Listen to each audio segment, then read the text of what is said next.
Going to turn back now to the breaking news out of Baltimore this morning. The Francis Scott Key Bridge, part of Interstate 695 and right at the Port of Baltimore, partially collapsed overnight. It happened when a large cargo ship struck the bridge. The vessel was leaving Baltimore for Sri Lanka. We're now learning that authorities are looking for upwards of 7 people. At least 2 people were removed from the water, one who was in serious condition this morning. Officials say that sonar detected multiple vehicles submerged in the water, and at the time were battling darkness as they continued their search, adding that it would be a long road ahead.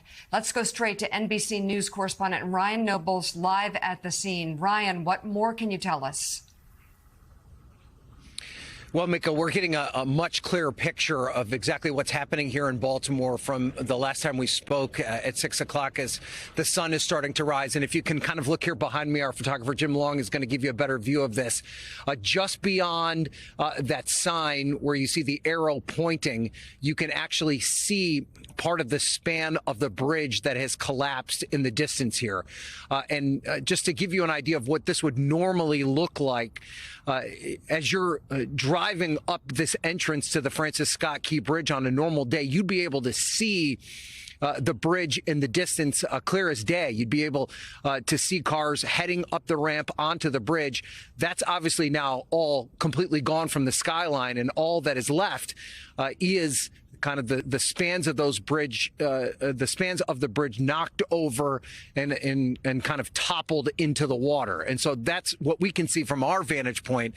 We can have also seen from aerial photographers and from helicopters that are above the scene just how expansive this tragedy is. This is a bridge that is 1.5 miles long, a main artery through this part of the country that feeds thousands and thousands of commuters in the Baltimore and Washington, D.C. area. It's now been completely shut down.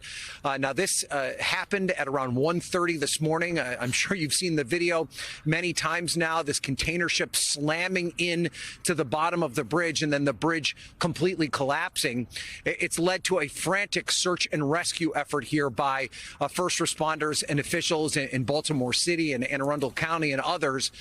And they just really don't know the scale of how many people have been impacted. The police chief in a press conference about 45 minutes ago described it as a dynamic situation in that they just don't know how many people they are looking for.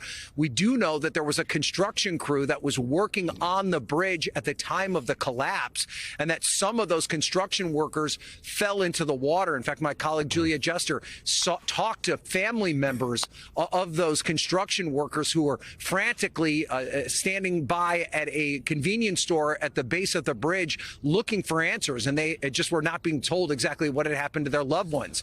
So far, the police or the fire chief has said that they've only been able to rescue 2 people. One of those individuals was taken to a nearby hospital. The other refused treatment and was okay.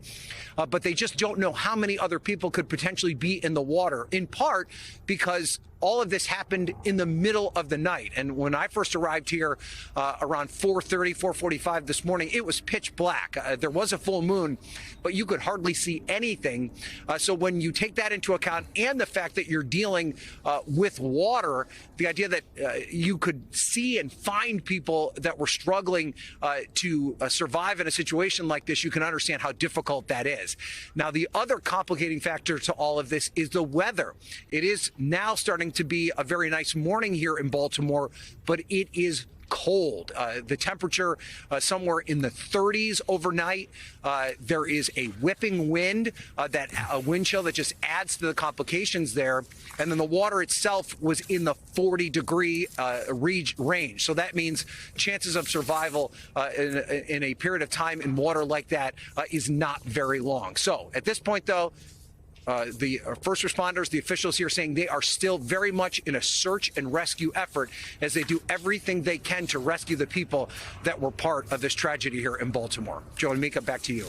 Yeah, Ryan, I'll take it. And now we're coming up on nearly 6 hours since the impact of that ship into the bridge, into that cold water as well. And as you say, we just don't know how many people are in the water. NBC's Ryan Nobles live in Baltimore. Ryan, we'll be back to you. Thanks so much. Tom Wynn. Hey, everyone. MSNBC has a new and improved app. You'll get real-time real-time alerts and analysis, live blogs, in-depth essays, video highlights, and the best 2024 election coverage. Download the new MSNBC app. Here's how to do it. You tap on the App Store on your phone. You hit search on the bottom right corner. You type in MSNBC. You click on the MSNBC app. You click on Get or the cloud icon and enjoy it.